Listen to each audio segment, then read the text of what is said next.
I wanted to share a few thoughts on this particular audio training that I felt so strongly about that I wanted to um, put together just a brief audio training on one of the aspects of our business that I believe as a leader and as a new person in training is critical to be aware of.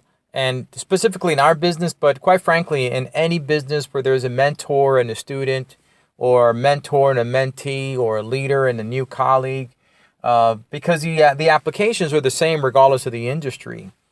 And it really not reminds me rather, but it it was based on an experience that I had about 2 3 weeks ago. I went out on a school trip with my son. My son's 6 years old and it's in the first grade. And now as the end of the year is coming on, you have all the final school year trips. And if you have any children, you know exactly what I'm talking about. And so he had his final school trip of the year, and he had asked me, Dad, could I go? And I went, and I got to tell you something. You haven't lived if you've not been on a school bus full of first graders on their final school trip of the year on a Friday. I mean, you just have not lived unless you have been in that scenario, because it was loud and it was energetic, and you had these kids, and it was first graders excited, and it was pure mayhem on that bus, and but it was a lot of fun to be there with my son. We went to a nature place. There's a place up here in Ossining, New York, not too far from our office, and it was a like a nature preservation type of a camp, where they bring kids in from all over the place, and they just showcase animals. I'm sure many of you have been to those type of nature places. But where that trip made an impact on me and sort of gave me something very applicable to talk about was when the instructor, the guide, was walking us through the whole preservation, and we got there we got up to the point where they had these massive bird cages, and they had these birds of prey, different birds in different big wooden cages. They had plenty of room to fly around, but they were all encased in these cages, and every cage had a different bird, a hawk or an eagle or an owl or some type of crow or something that had its own particular story, and they've been in there for a long time. And the majority of those birds in those cages were birds that were found because they either had a wing that was clipped, or maybe they got one of them actually had an eye that was missing an eye. So these are birds that at that point cannot survive in the wilderness. They can't survive on their own.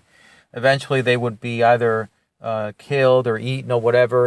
And so they come into the preservation, and they stay there, and they're taken care of. And they live long lives there. So we went through these cages, and the instructor is going through each story, and it's very interesting and fascinating. And then we get to one particular cage where the bird was a good look. It was I believe it was a hawk or an eagle, and it was perfectly okay. Didn't have any wings clipped, didn't have any physical issues, didn't have any sight issues, hearing issues, nothing. It was perfectly okay.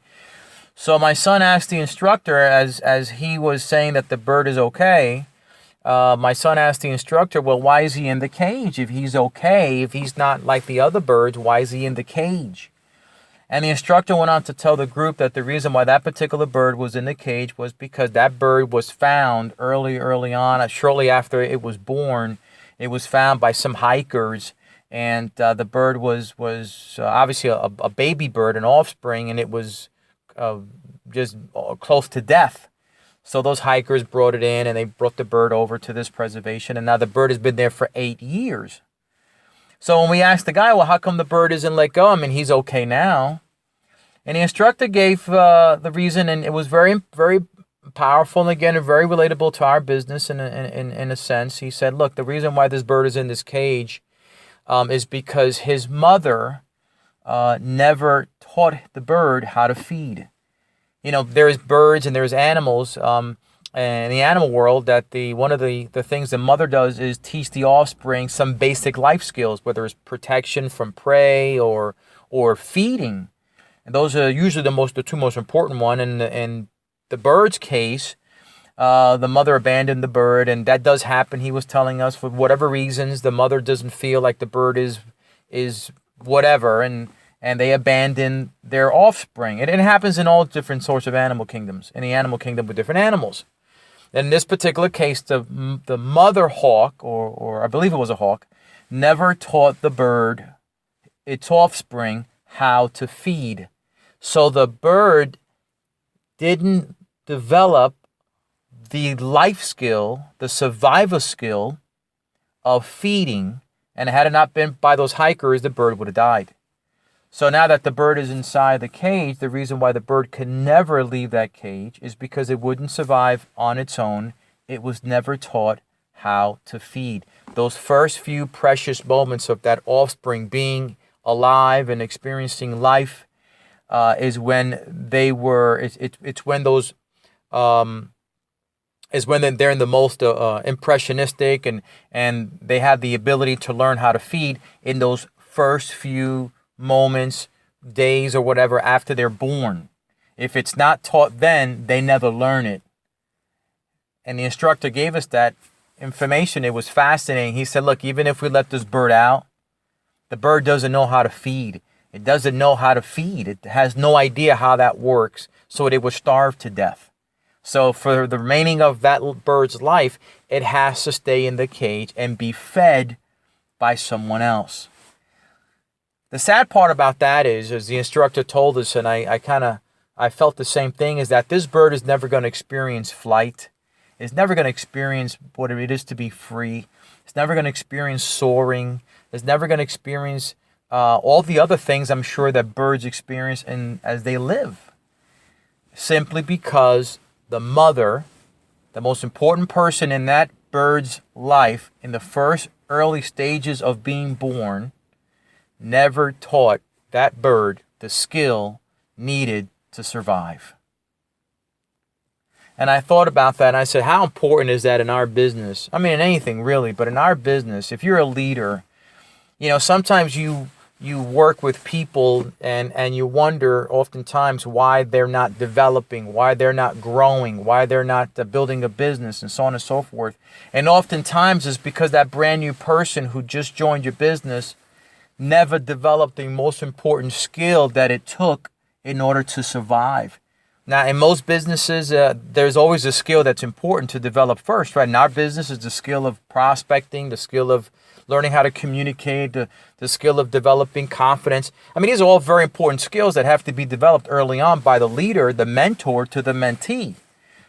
And oftentimes the mentor isn't very good or the leader isn't very good, and what he is not good at, he doesn't pass on. And if he's an absentee leader, then he misses out on transferring important life-building skills in the business. And then that brand new person who joined the business, who's excited, who's vibrant, who's enthusiastic, who's looking forward to doing something, begins to die a slow death, begins to die a slow business death, because they were never taught the skills. And what happens to that person? Well, he too loses the opportunity to soar, the opportunity to fly, the opportunity to be free, which is the reason why he entered the business.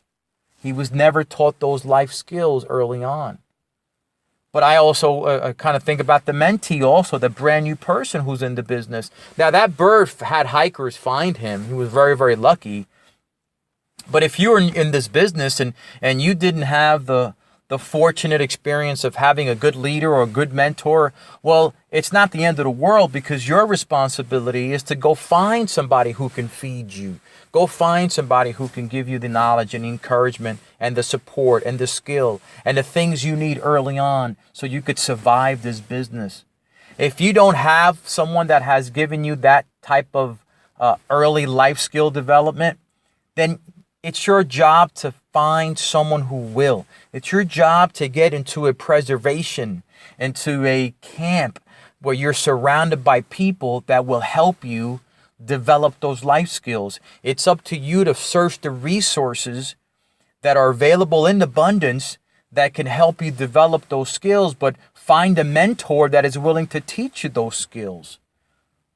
So this message was so appropriate as I thought about it, driving home on that, riding on that bus with the decibel noise at the highest it could possibly be.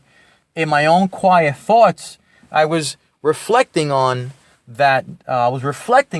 That experience and the bird in that cage, and how sad it is for that bird now that he no longer has the ability to be free because of that early initial experience that he did not have with the mother bird.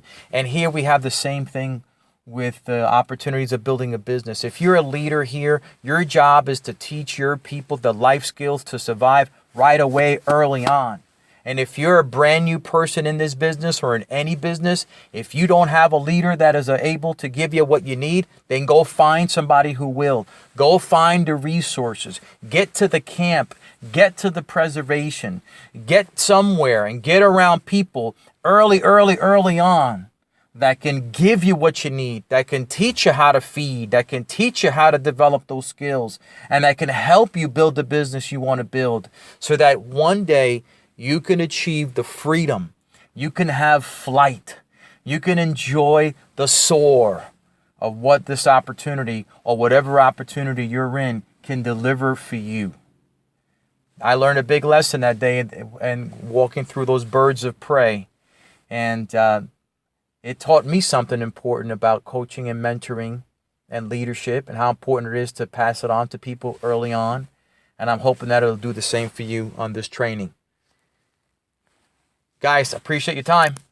Good luck, everyone.